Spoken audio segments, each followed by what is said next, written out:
ये संसार हम पर कभी न कभी पत्थर बरसाता ही है। कभी हमें बुरा समझकर, कभी हमें असफल मानकर, कभी हमें बुद्धिहीन मानकर। कारण बहुत सारे हैं, किंतु इन पत्थरों से हमें चोट खानी है या नहीं, ये हमारे हाथ में है। या तो आप इन पत्थरों से चोट खाकर आंसुओं में डूबे रह सकते हैं, या यदि आप चाहें तो इन पत्थरों से सेतु बनाकर समस्या का सागर पार कर सकते हैं।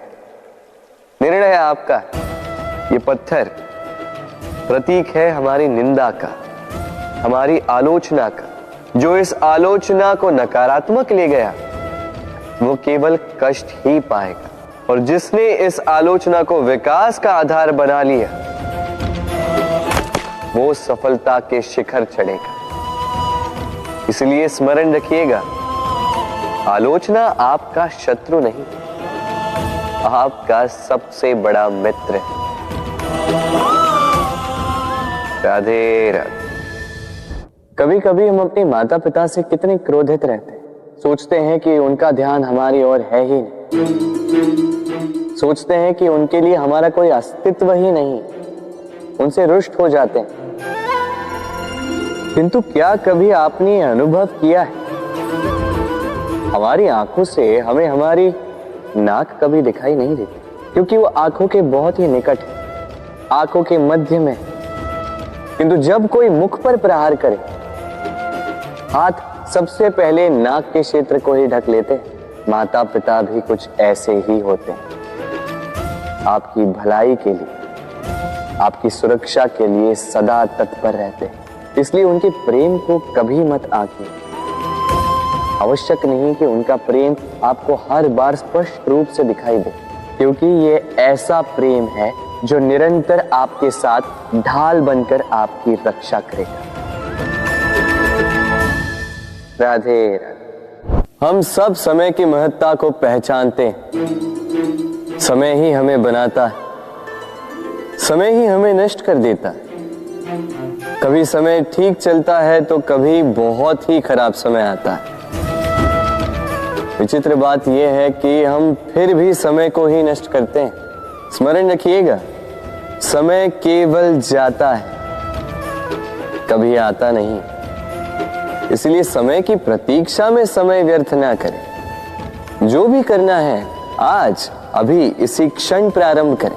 फिर चाहे वो किसी को सुख देना हो या स्वयं को बदलने का प्रयास करना हो, कुछ भी हो, विलंब ना करें, क्योंकि समय उसी का साथ देता है जो समय का सम्मान करता है।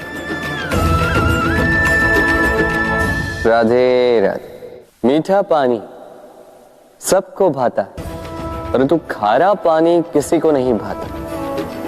अब सोचने वाली बात यह है कि मोती समुद्र की गहराइयों में ही बनता है। खारे पानी के मध्य में रहकर, हर क्षण भक्षकों से टकराकर, अपने अस्तित्व को दांव पर लगाकर ही सीप मोती प्रदान कर पाती है। कभी सोचा है क्यों? क्योंकि बिना संकटों का सामना किए, बिना विषम परिस्थितियों में उलझे आपको सुख प्राप्त नहीं होगा। इसलिए निडर होकर संकटों का सामना कीजिए और मेरे साथ प्रेम से कहिए, राधे राधे। हम सब समय की महत्ता को पहचानते हैं। समय ही हमें बनाता है, समय ही हमें नष्ट कर देता है। कभी समय ठीक चलता है तो कभी बहुत ही खराब समय आता है।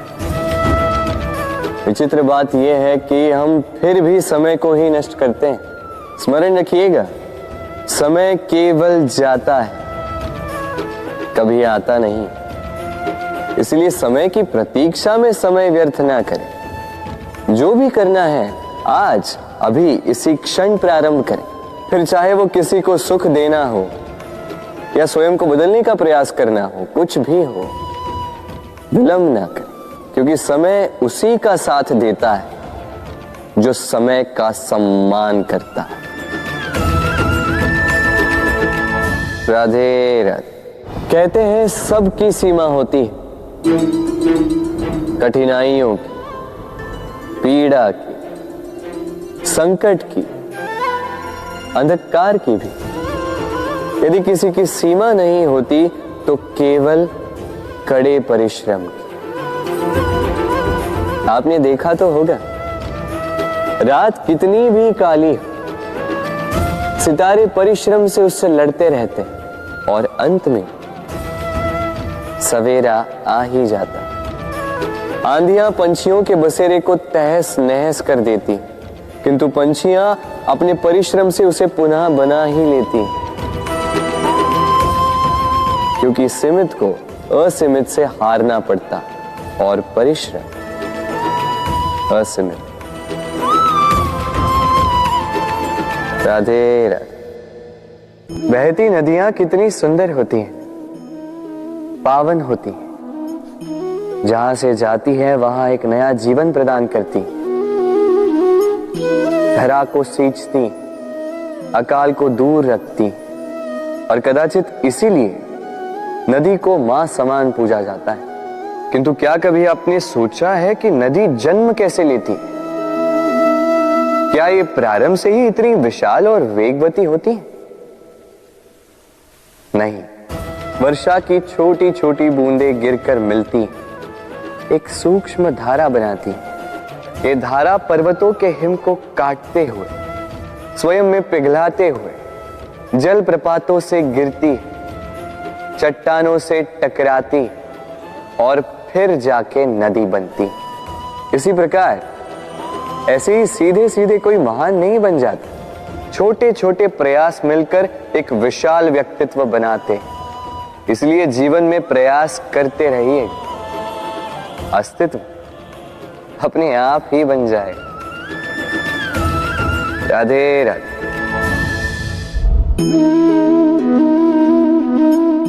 ये पुष्प देख रहे हैं आप? ये वही पुष्प है जिसका जीवन इस डाली पर आरंभ हुआ था। पहले कलिका बनकर फूटा, फिर धीरे धीरे मुख खोला, फिर अपने पंखुड़ियों का विस्तार किया, देखने वालों की आंखों में प्रशंसा देखी, मधु के लिए तितलियों को ललचाया और फिर डाली से टूटकर नीचे गिरा हुआ पाया। क्यों? नियति ने ऐसा क्यों किया? सोचिए। क्योंकि उस डाली पर टिके रहना इस पुष्प के जीवन का ध्येय कभी था ही नहीं। अब या तो ये पुष्प देवताओं के मस्तक पे सुशोभित होगा, या किसी स्त्री के आभूषण में गूंथा जाएगा, या किसी के प्रेम प्रदर्शन का माध्यम बनेगा। देखिए, जीवन में लक्ष्य को पाना है तो यात्रा से भय नहीं होना चाहिए। अपना अस्तित्व बनाना है तो उनकी छाव से दूर जाना ही पड़ेगा जिन्होंने आपको अस्तित्व में लाया। यही जीवन की निरंतरता है। राधे राधे।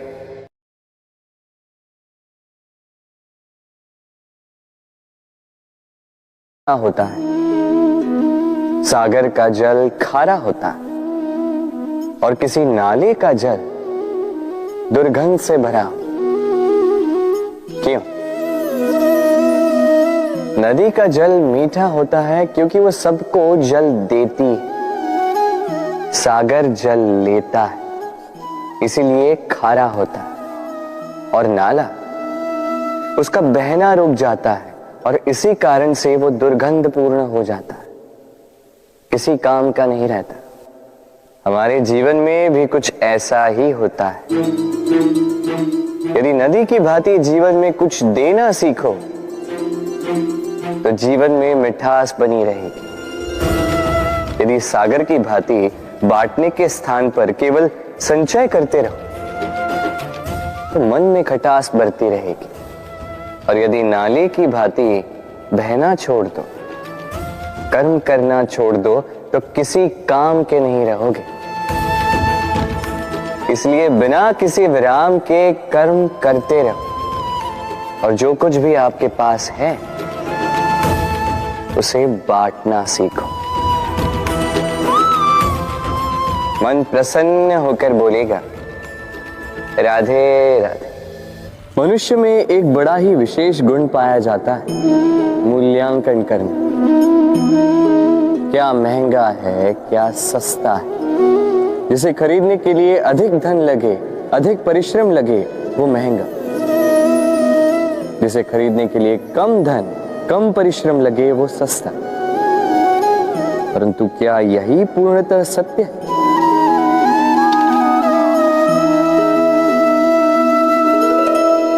अब आपके सामने एक पात्र है जिसमें जल भरा है और एक सोने का सिक्का। बताइए, इन दो वस्तुओं में अधिक महंगा क्या है? आप कहेंगे सीधी सी बात है, सोने का सिक्का ही अधिक महंगा होगा। इस सोने के सिक्के से आप ऐसे कई सारे जल के पात्र खरीद सकते हैं। चलिए, उचित। अब सोचिए, यदि आप किसी मरुस्थल के बीचों बीच फंसे, प्यास से तड़प रहे, तब क्या महंगा होगा? तब तो आप इस एक घूंट जल के लिए अपनी जीवन भर की कमाई पाई पाई यूं ही गंवाने के लिए सज्ज हो जाएंगे।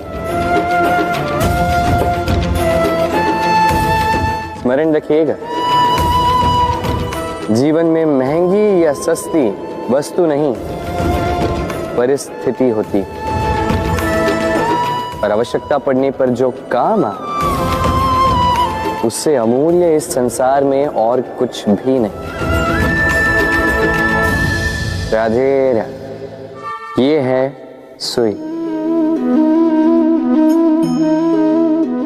और ये है तलवार। अब आप बताइए, आपके दृष्टिकोण से इन दोनों वस्तुओं में से क्या अधिक शक्तिशाली और महत्वपूर्ण होगा? आप कहेंगे तलवार ही अधिक शक्तिशाली या महत्वपूर्ण है। चलिए मानते हैं तलवार अधिक भारी होती है। तलवार युद्ध में आपको विजय दिलाती है, शत्रु का विनाश करती है, किंतु तलवार से कभी आप आपके वस्त्र सी नहीं पाएंगे। यदि पांव में कांटा चुभ जाए तो उसे आप तलवार से नहीं निकाल सकते, आपको सुई का उपयोग करना ही होगा। अब बताइए, तलवार को पाने के पश्चात ऐसे इस प्रकार सुई को खो देना क्या उचित होगा?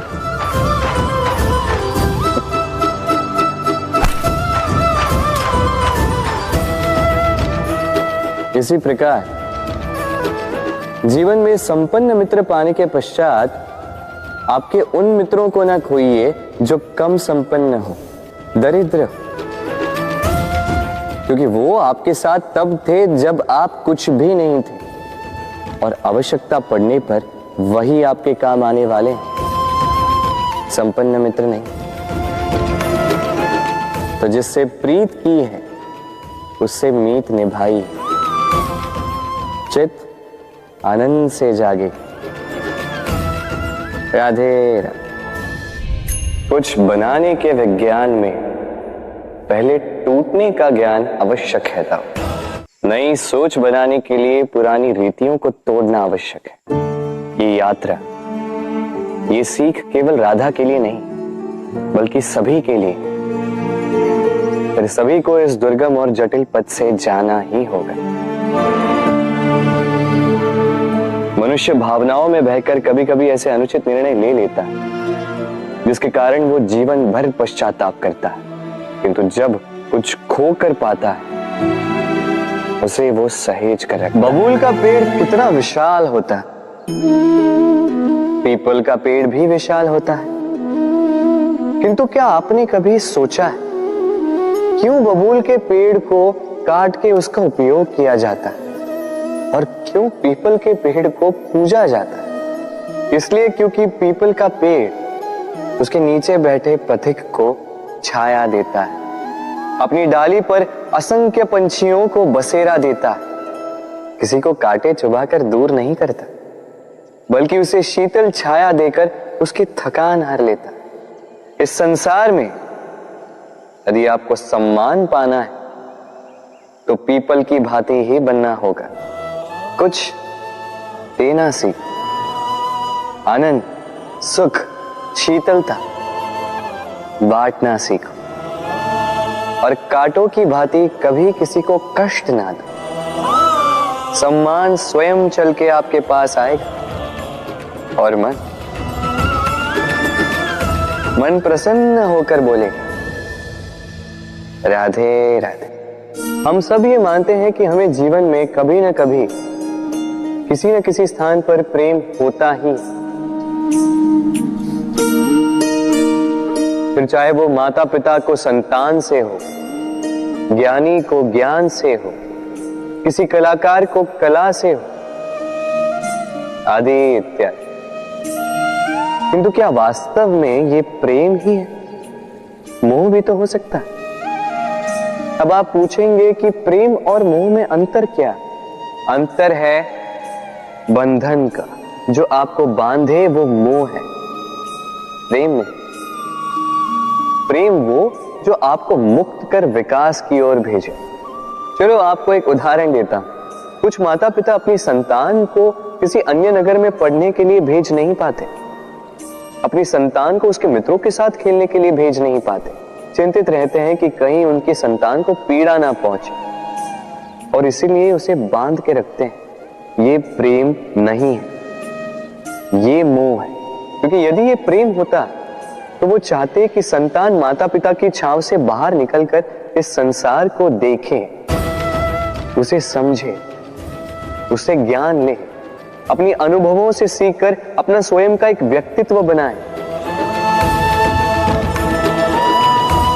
स्मरण रखिएगा, मोह से भय पैदा होता है और प्रेम से केवल आनंद। इसीलिए बांधिए मत, मुक्त कीजिए, क्योंकि यही प्रेम है। राधे राधे। संसार में संबंध बहुत ही महत्वपूर्ण होते हैं। अब प्रश्न ये उठता है कि संबंध कैसे होने चाहिए। संबंध शब्द के प्रारंभ में ही सम शब्द आता है। सम अर्थात समानता। तो किसी के साथ संबंध निभाते हुए इतना मत झुकिए कि उठने के लिए किसी के सहारे की आवश्यकता पड़ जाए। स्मरण रखिएगा, जो झुकाना चाहे वो कभी संबंध निभा नहीं पाएगा। संबंध उसी के साथ जोड़ी जो आपको समान माने, आपको सम्मान दे, क्योंकि सम्मान से ही संबंध पनपेगा और बढ़ेगा। राधे राधे। कभी सोचा है, जब माता संतान को जन्म देती है तो क्या होता? 9 माह का गर्भ, प्रसव की तीव्र पीड़ा। कहते हैं ये पीड़ा इतनी भयंकर होती है कि मानो जैसे संतान के जन्म के साथ माता को भी एक नया जन्म मिल जाता है, और इस जन्म के साथ अंत होता है माता की पीड़ा। किंतु यदि आप दृष्टिकोण बदलकर देखें तो आप ये समझेंगे कि पीड़ा का ये अंत एक अपार आनंद का प्रारंभ है। आरंभ संतान का, और संतान माता पिता के लिए सुख का प्रारंभ है। जीवन के साथ भी यही होता है। हम कभी कभी किसी संबंध या किसी स्थिति के पीड़ादायक अंत के कारण इतने विचलित हो जाते हैं कि उस आनंदमयी प्रारंभ को देख ही नहीं पाते। स्मरण रखिएगा, पीड़ा आनंद के प्रारंभ का लक्षण। राधे राधे। व्यक्ति के सर पर जब क्रोध चढ़ जाता है तो उसे सत्य और असत्य के बीच का ज्ञान नहीं होता। क्रोध उसकी दृष्टि को धुंधला कर देता है और फिर उसके पश्चात केवल माया और कपट ही उसे आगे का मार्ग दिखलाता है।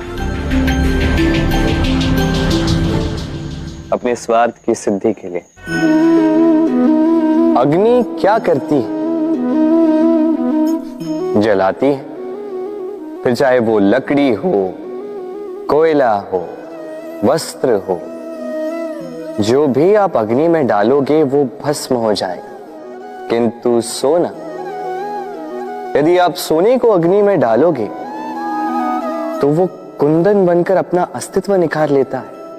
यदि आप लोहे को ताप दो तो वो फौलाद बन जाता है।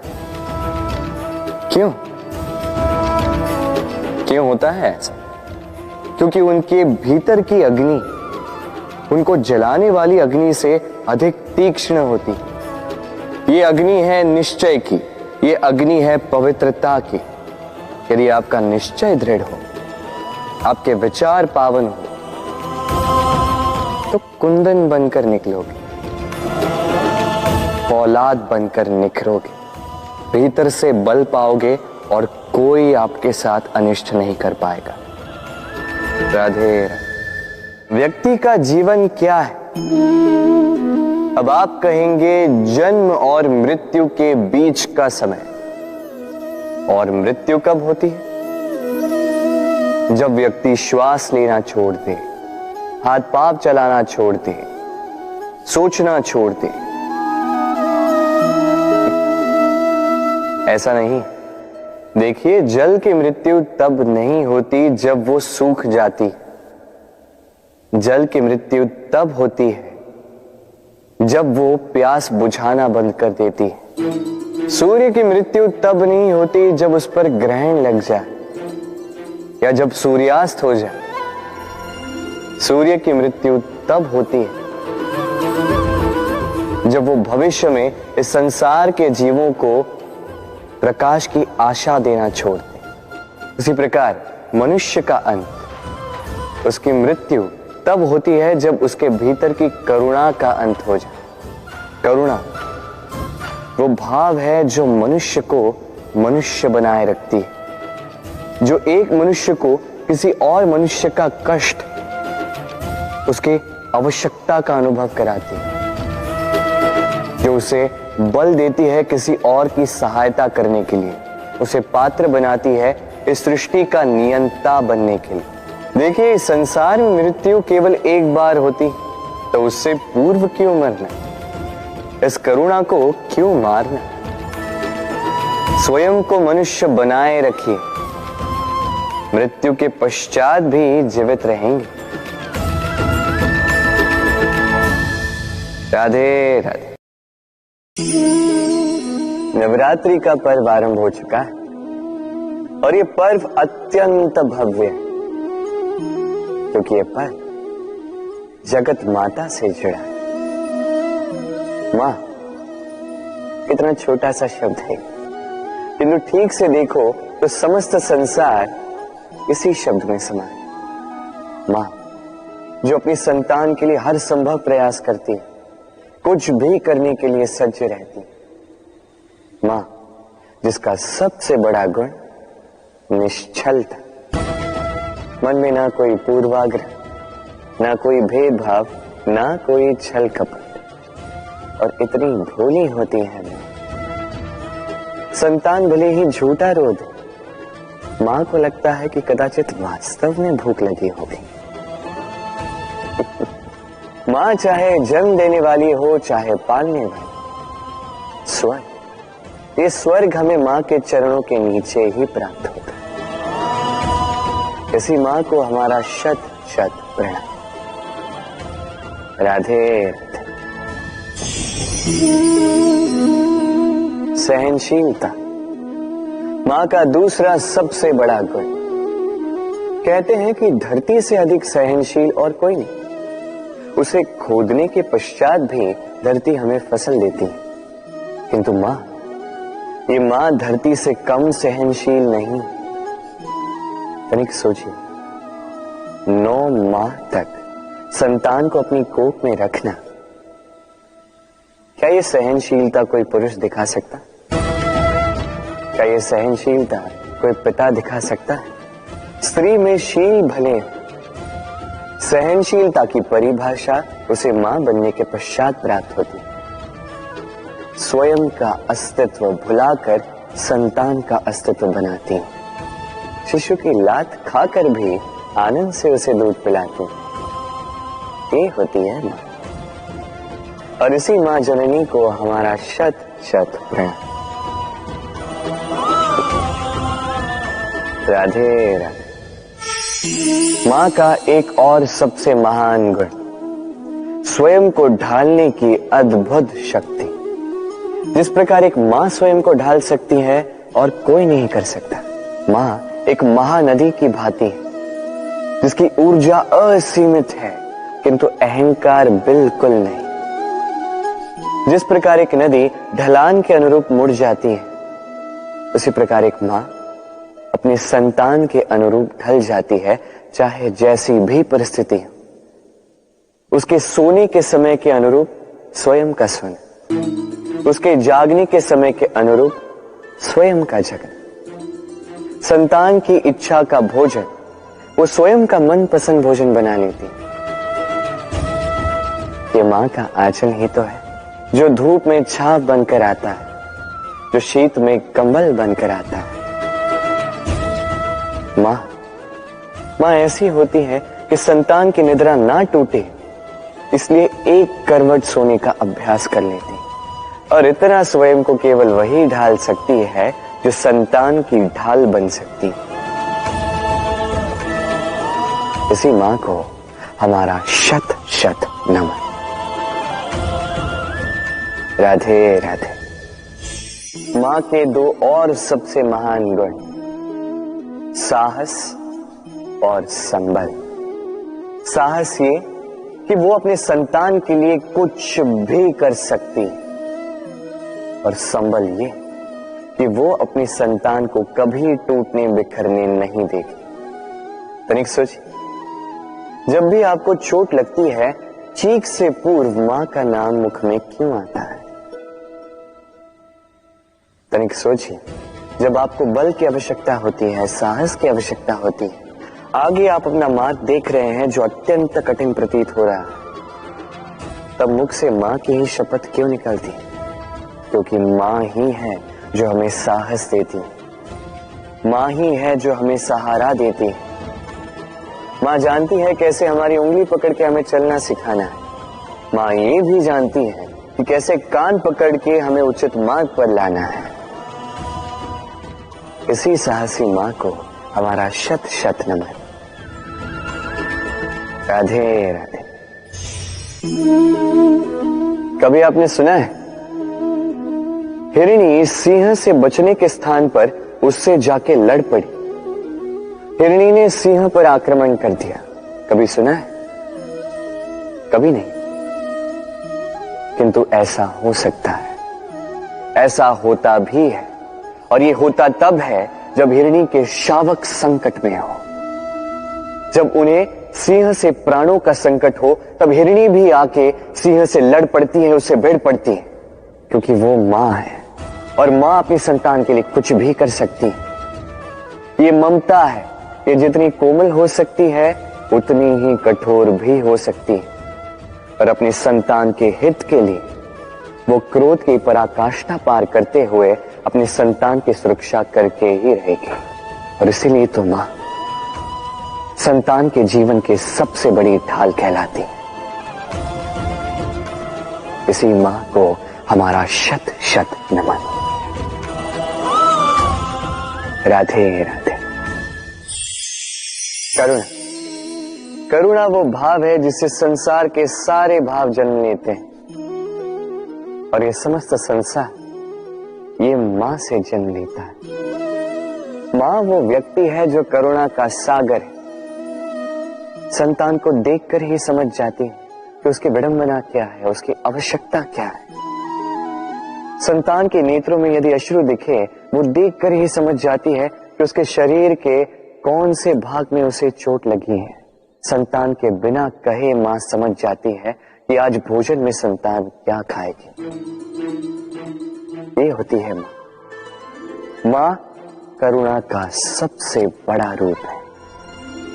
और आज के युग में मनुष्य जो है, थोड़ा भी आगे क्यों ना निकल जाए, मां को तो पीछे ही छोड़ देता, मां को भूल ही जाता है।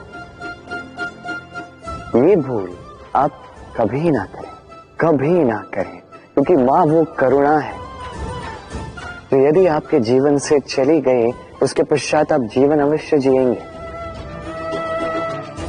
किंतु कभी जीवन जी नहीं पाएंगे। उसके पश्चात आपके जीवन से आपका ये मूल्यांकन, आपके जीवन से करुणा का ये भाव, ये भी आप खो दोगे। आपकी मां सबसे अधिक महत्वपूर्ण है।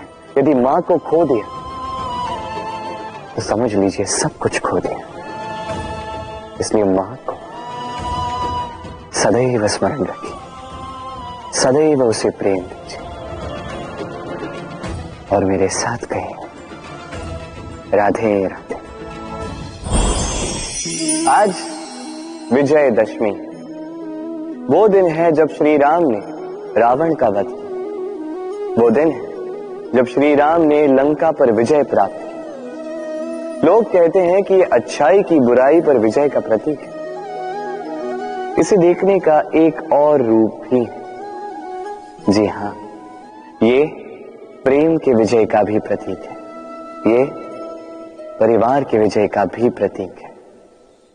आपको तो ज्ञात होगा ही कि रावण महाज्ञानी था, महाशक्तिशाली था, महादेव का परम भक्त था रावण। अब जो व्यक्ति कैलाश पर्वत उठा सकता था, वो व्यक्ति स्वयं एक कटे हुए वृक्ष की भांति श्री राम के चरणों में गिरा हुआ था। क्यों? क्योंकि राम के साथ लक्ष्मण था, वही रावण के साथ विभीषण भी नहीं था। एक और परिवार में बढ़ता प्रेम था, तो दूसरी ओर परिवार में बढ़ती दरार। स्मरण रखिए, यदि संसार पर विजय प्राप्त करनी है तो सर्वप्रथम परिवार में प्रेम बनाए रखना होगा। परिवार में केवल प्रेम बढ़ाइए, द्वेष कभी नहीं। आप सदैव सुखी रहेंगे और जीवन की हर बाधा पर आप विजय प्राप्त करेंगे। राधे राधे। देखिए, कल जो आने वाला है उसके लिए आज को व्यर्थ करना अनुचित है। हमें इस प्रकृति से यही सोच, यही सीख पानी चाहिए। आज का ये क्षण ये कल नहीं आएगा, और कल जो क्षण आने वाला है वो आज को किसी भी प्रकार से प्रभावित नहीं करता। बस इसी सीख को ध्यान में रखते हुए आप सभी निश्चिंत रहिए।